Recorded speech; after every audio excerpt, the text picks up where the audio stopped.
pressure around here. There's no doubt about it. But the pressure that we try to feel is the pressure we put on ourselves every day to make sure we come in here and become a better football team.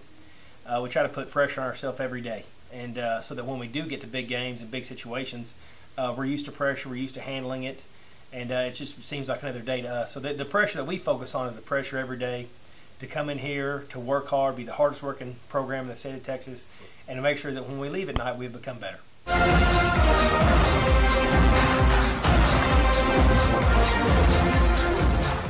got about 10 or 11 returning starters off of last year's team. We lost a great group of seniors. Those seniors accomplished some pretty special things last year, and we're never going to forget them. But we do have some pretty strong juniors coming up to be seniors that were a part of that team last year and had some pretty big roles. And so we're excited. We've got about 4 or 5 on offense and 4 or 5 on defense. So we're excited about where our team is. We'll have some young kids off the JV stepping up and playing some pretty important roles. And but we know these seniors are going to be a great group just like last year's.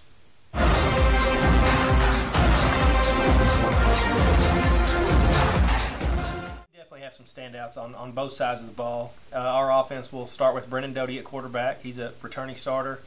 All 5 of our offensive linemen played in games last year, so that's great. Whenever when you have 5 guys coming back that have all played in some pretty big varsity football games, that's a huge crutch that you can lean on as an offense. On the defensive side of the ball, DJ Scheckschneider, who plays linebacker and defensive line for us, had a wonderful junior year, and we've got high hopes for him this year and big expectations. And a lot of our defensive line is back. Taylor Thompson, Aaron Easley, Jacob Davis. We've got a lot of D linemen back. So yeah, we're good in the trenches. We're good where you need to be, which is the O-line, the D-line, and we're excited about this year's group.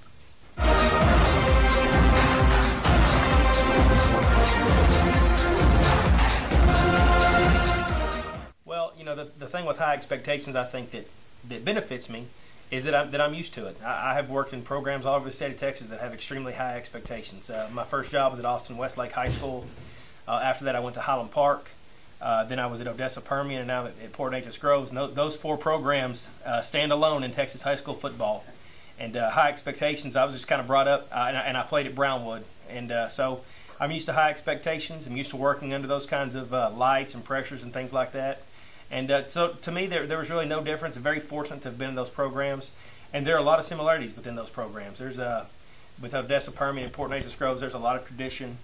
The fan base is incredible. The kids work extremely hard. They care about being and playing hard for the fans and playing hard for each other. And just 2 wonderful programs that I was very lucky to be a part of.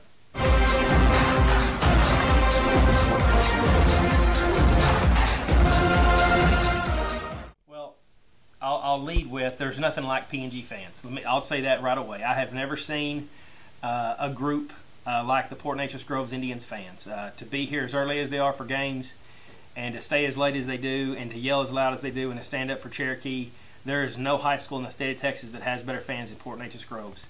Are there some programs with good fans? No doubt about it, and I've worked at those programs. But as far as fans are concerned, no one is better than PNG. No, I've never seen a high school football fan camp out for tickets. I've never seen a high school football fan get to a playoff game 6 hours early and stand at the gate and wait to get in.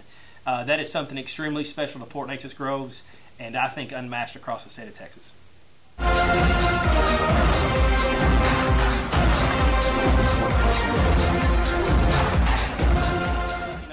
I really enjoyed it last year. Now, obviously, we won the game, so I understand exactly why I enjoyed it.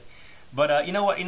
It's very not every kid gets to grow up and be a part of a rivalry. A lot of programs play a 10-game schedule, and all 10 of those games are the exact same. Whenever you've got that one school, especially when they're this close to you, that rivalry game, that's Mid-County Madness, that's known all across the state of Texas, Port Neches Groves versus Nederland.